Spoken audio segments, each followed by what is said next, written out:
It's very hard to predict an immature justice system at work.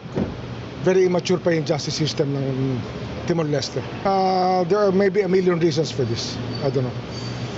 Sir, you mentioned... Probably millions of reasons. Because they're a very immature society. The Philippines is very good at that. Ayon. Hindi ba, Jen? Mukhang ko ako'y taga Timor-Leste, para masasaktan nga ako yan. Mula siguro sa ordinaryong mamamayan, Yes. sabihin mo bang immature society, immature justice system, mula doon sa siguro bata hanggang matanda.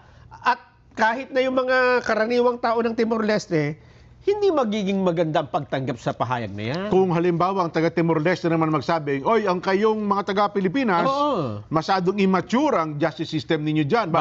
Bakit nyo isinuko sa ibayong dagat, sa mga dayuhan? Halimbawa, paano kung nagsigay ng ganung reaksyon sila, no? At nag-react sila doon sa kaso ni Pangulong Duterte. Ako bilang isang mamamahayag, gagamitin ko pala tuntunang ito.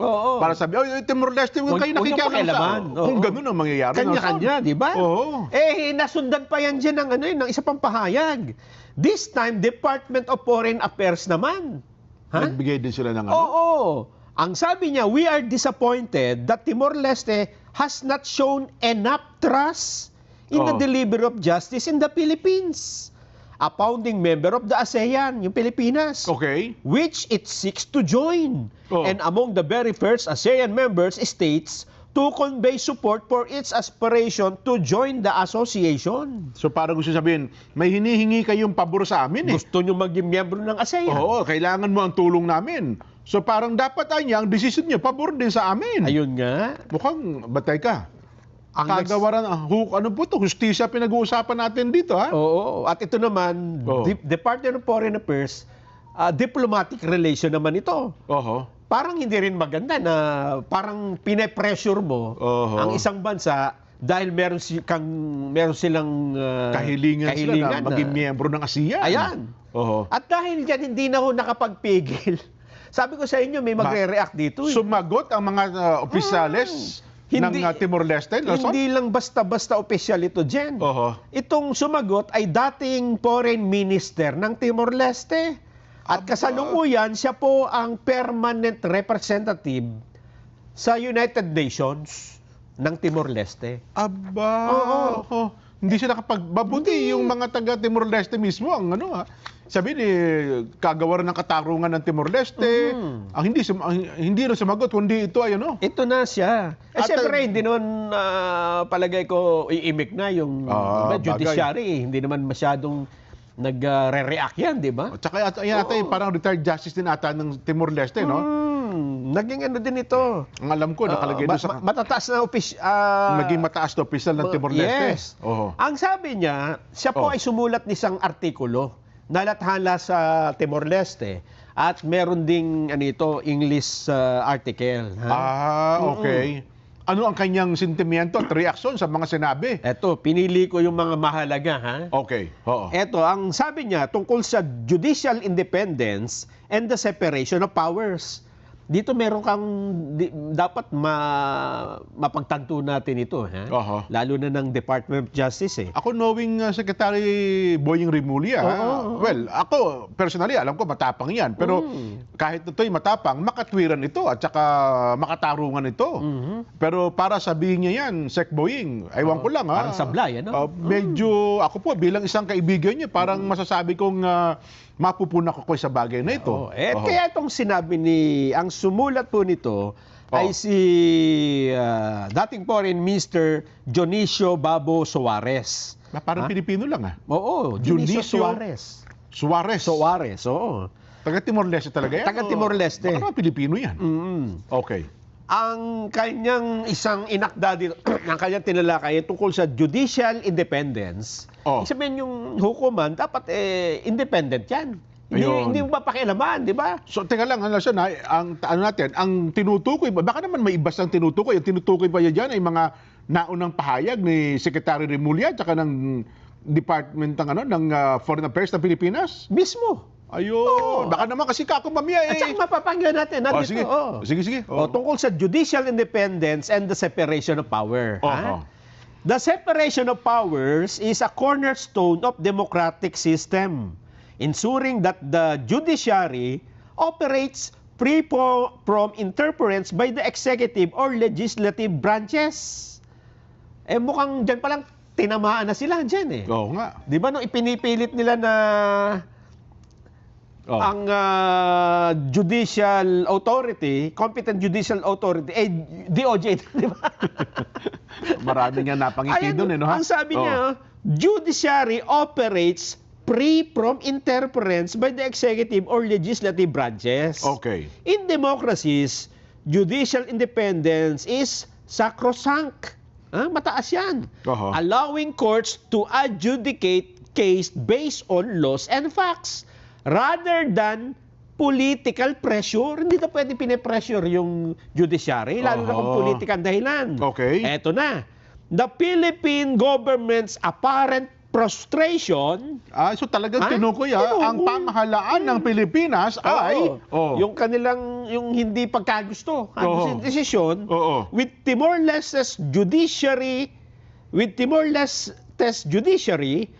raises concerns about how Manila interprets this principle. Ayun. Diba? Parang napaghahalata nga tayo. Parang hindi nyo alam yan. Parang yung independence ng judiciary at yung separation of powers. Ano sinabi ni Secretary Boying? Doon sa justice? Immature. Oo. Parang gusto nyo sabihin, teka lang, parang kayo ang yata, immature. Kayo yata ang immature. Ayun nga.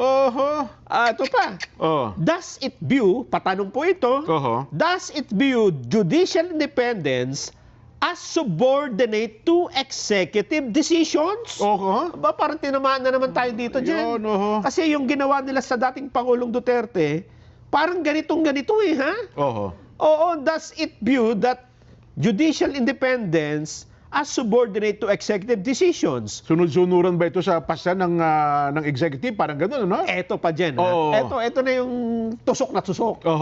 Particularly, lalong-lalo na in international cooperation cases. Nako po.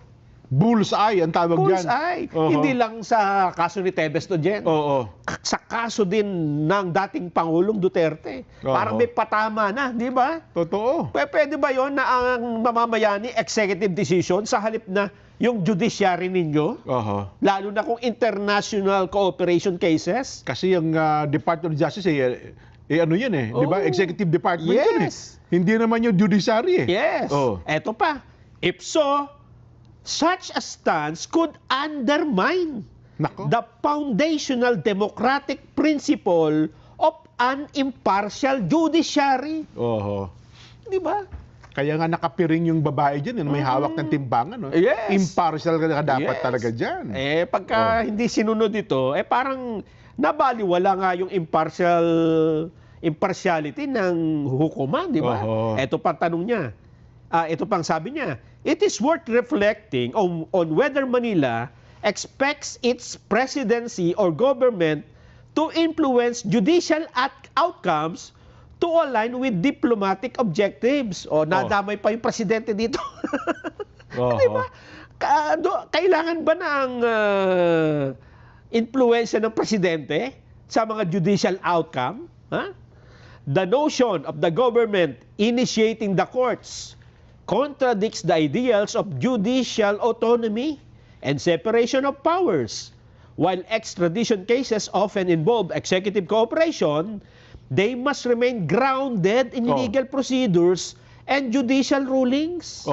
Conditioning judicial decisions on political or diplomatic interests erode trust in democratic institutions. Parang mas matured nga sila. Kung ito mga pananaw nitong si Ginoong Dionisio Suarez.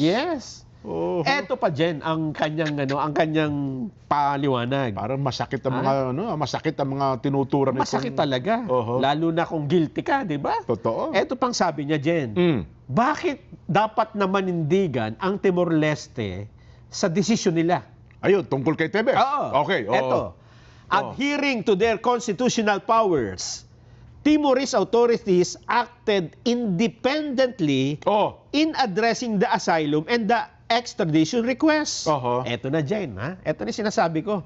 Sovereignty in democracies necessitates adherence to constitutional principles. Oh.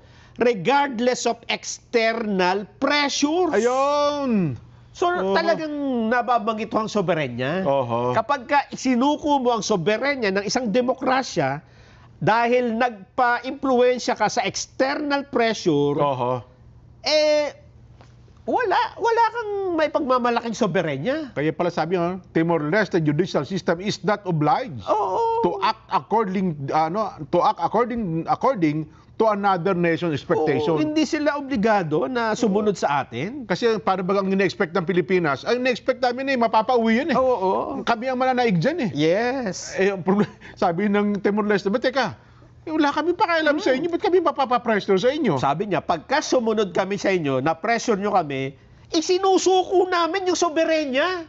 Parehong-pareho dyan nung kaso ni Pangulong Duterte, di ba? Parang- Nagpa-pressure tayo eh. Parang kung ako si Secretary Rimon, Para tayo sinasampal niyan, di ba? parang hindi ako makakatingin ng mata sa mata niyan. No? So, Lalo na kung pupunta ka ng Timor-Leste, di ba? nakayuko akong humarap niyan pagka nagkaganon. Ano?